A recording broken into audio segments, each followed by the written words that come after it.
ദക്ഷിണേന്ത്യ അപ്പോഴും പല സംസ്ഥാനങ്ങളും ബാലികേറാമലയായിട്ട് BJPയെ സംബന്ധിച്ചോളം നിൽക്കുന്ന ഒരു സാഹചര്യം മറികടക്കാൻ കൂടിയാണോ ഇപ്പോൾ ക്രിസ്മസ് വിരുന്നടക്കമുള്ള വിഷയങ്ങളിലേക്ക് BJP കടന്നത്? മതമേലധ്യക്ഷന്മാരെ വീണ്ടും പ്രധാനമന്ത്രി കാണുന്നുണ്ട് കേരളത്തിലെത്തി എന്നുള്ള വാർത്തയൊക്കെ സ്ഥിരീകരിക്കാം. ഇത് രണ്ടായിട്ട് കാണണം. ദക്ഷിണേന്ത്യ ബാലികേറാമലയാണ് എന്നുള്ളത് നിങ്ങളൊരു പ്രയോഗമായിട്ട് വേണം പറഞ്ഞോ. കാരണം കർണാടകത്തിലെ 28-ൽ 27 സീറ്റ് ജയിച്ച BJPയോട് എന്ത് ബാലികേറാമല? കർണാടകത്തിൽ ഈ പ്രതിപക്ഷ നേതാവ് അടക്കം തോറ്റുപോയില്ലേ? അപ്പോൾ അതുകൊണ്ട് ക്രൈസ്തവരുമായിട്ട് സൗഹൃദം ഉണ്ടാക്കാനും തെരഞ്ഞെടുപ്പിനെ മുൻകൂട്ടി കണ്ടുകൊണ്ടൊന്നുമല്ല ഈ വിരുന്ന്. സമൂഹത്തിലെ എല്ലാ വിഭാഗം ജനങ്ങൾ, കാരണം സബ്കാ സാത്ത് സബ്കാ വികാസ്, അതാണ് പ്രധാനമന്ത്രി മുന്നോട്ട് വെച്ചിട്ടുള്ള ആശയം.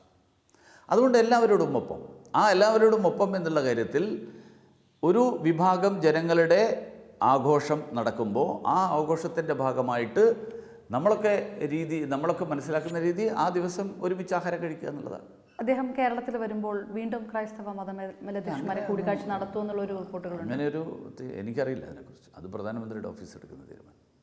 ഈ തൃശ്ശൂർ ആയിരിക്കും അതിൻ്റെ വേദി എന്നുള്ളതും അതും കൺഫേം. തൃശ്ശൂർ BJPയെ സംബന്ധിച്ചിടത്തോളം BJP ഉറ്റുനോക്കുന്ന ഒരു മണ്ഡലം കൂടിയാണ്. അപ്പം തൃശ്ശൂർ തന്നെ ആ വേദിയായത് എന്തുകൊണ്ടായിരിക്കും? അല്ലല്ല, തൃശ്ശൂർ വേദിയാവുന്നതല്ല. അപ്പോൾ കഴിഞ്ഞ പ്രാവശ്യം അദ്ദേഹം എറണാകുളത്ത് വന്നു, അതുകൊണ്ട് തൃശ്ശൂർ വന്നു. അതിന് മുമ്പ് അദ്ദേഹം തിരുവനന്തപുരത്ത് വന്നു. അദ്ദേഹം എല്ലാ പ്രാവശ്യവും തൃശ്ശൂർ പോകല്ലോ, കേരളത്തിൻ്റെ എല്ലാ സ്ഥലങ്ങളിലും പോകണം എന്നുള്ളത് കൊണ്ട് അദ്ദേഹം എറണാകുളത്ത് വന്നു. പാർട്ടി പരിപാടിയല്ല, സർക്കാർ പരിപാടിയിൽ വന്നു. അതിനുശേഷം യുവസംഗമം നടത്തിയപ്പോൾ അദ്ദേഹം അതിനെ അഭിസംബോധന ചെയ്തു. അത് കഴിഞ്ഞിട്ട് അദ്ദേഹം വന്ദേ ഭാരതിൻ്റെ പരിപാടിക്ക് വേണ്ടിയിട്ട് തിരുവനന്തപുരത്ത് വന്നു. അതിനു മുൻപ് അദ്ദേഹം തിരുവനന്തപുരത്ത് വലിയ പൊതുയോഗങ്ങളെ അഭിസംബോധന ചെയ്തിട്ടുണ്ട്. ഇപ്പോൾ തൃശ്ശൂരിൽ വരുന്നു, അദ്ദേഹം ഇനി കോഴിക്കോട് പോകും, ബാക്കിയുള്ള സ്ഥലങ്ങളിലൊക്കെ പോകും. പത്തനംതിട്ടയിൽ അദ്ദേഹം വന്നു.